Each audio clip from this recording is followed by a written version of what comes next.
In today's video, we'll be making our way over to Jindaiji, Tokyo's best kept secret. This beautiful and peaceful temple surrounded by nature on the outskirts of Tokyo is not somewhere you're going to find all over TikTok. It was busy in some areas, but everyone is local. And if that's the experience you're looking for, like we are, then you should definitely check this place out. It has temples, gardens, and even street food. What more could you want? But before we started our day there, we grabbed our morning coffee from a local coffee shop. This place seemed to specialize in cold brew coffee, and they had a very large variety of different coffee beans. If that's your type of thing, then maybe you should check this place out. But now we're caffeinated, let's make our way from Mitaka Station to Jindaiji on the bus. Once we stepped off the bus and we headed towards the place we were going for lunch, we found this little shop selling a lot of Daruma memorabilia. Like everything in here was Daruma shaped or Daruma inspired.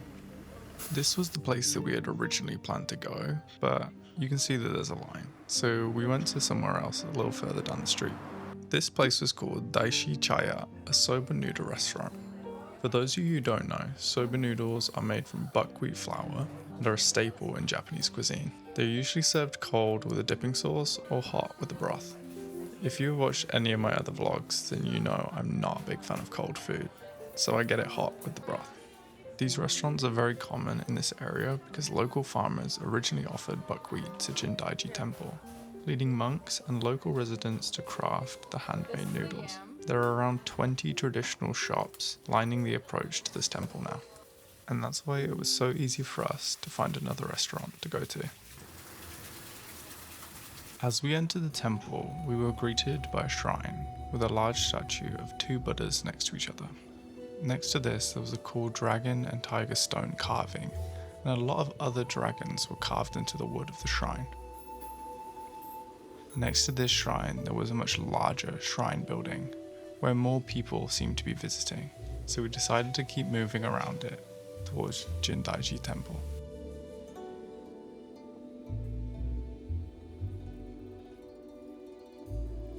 As we approached Jindaiji Temple, there was a large building that we were not allowed to enter. They were playing some traditional Japanese music inside, so I believe that there was a ceremony of some sorts going on.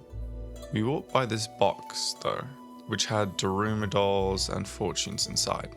All you have to do is donate 500 yen and you can pick a fortune. I was lucky today and actually received an excellent fortune. We then carried on walking around this beautiful temple, exploring all of the different architecture and individual things that we could see. This is the actual Jindaiji Temple. Built in 733 AD, it makes this the second oldest temple in all of Tokyo. Once we'd finished looking around at the temple, we made our way down to the small busy street, which had restaurants, shops, and street food.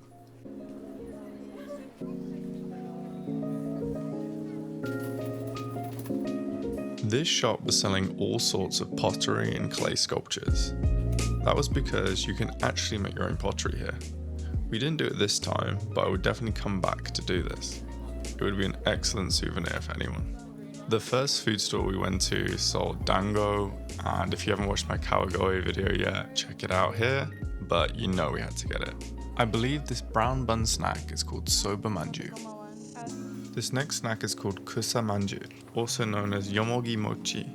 It is made from mochi and the leaves of yomogi or Japanese mugwort, which is blended into the mochi to give it this vivid green color.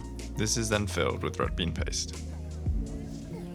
I believe that the one on the left here is a variation of a dango. On the right is a traditional Japanese beverage made of fermented rice. It is served cold and called amazake. I wasn't a huge fan of either of these. Once we were done snacking, we walked along the street looking at all the shops along the way, taking in the beauty and the traditional look of this Japanese village.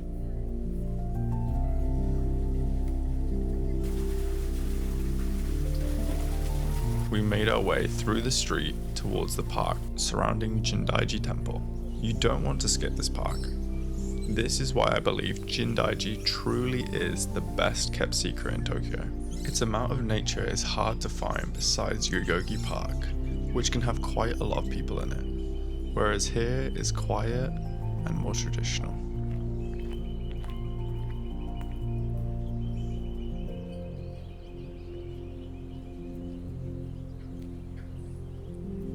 I was honestly in amazement by how much nature there really was in Jindaiji, considering that we're still in Tokyo. I wanted to just walk around and take it all in. Look at the trees and the plants, the flowers, take some photos, and just be one with nature. And obviously, as I would, experiment a little bit with different compositions and recording myself while I was here.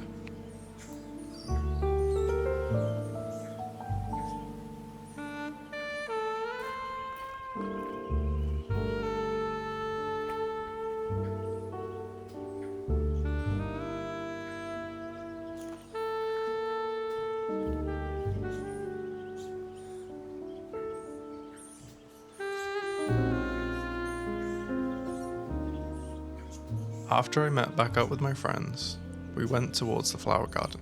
This place had tons of different flowers, some really beautiful ones, and I spent a bit of time here capturing some of the nature on these flowers and some close-ups of the flowers.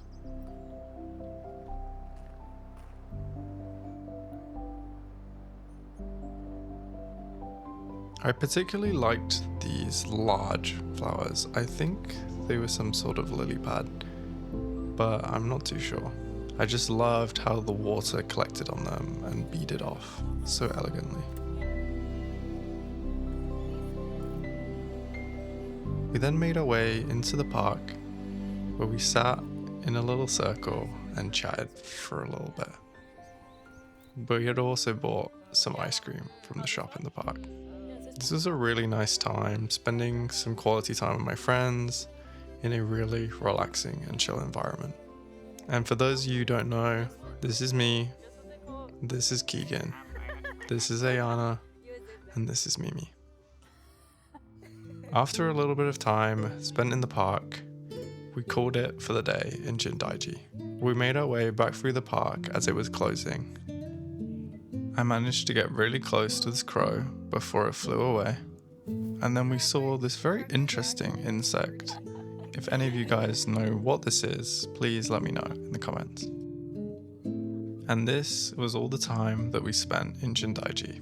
I hope you liked this video, and I really hope that you get a chance to visit Jindaiji, as it's one of the best places that we went in Tokyo. Thank you so much for watching, and I'll see you in the next video.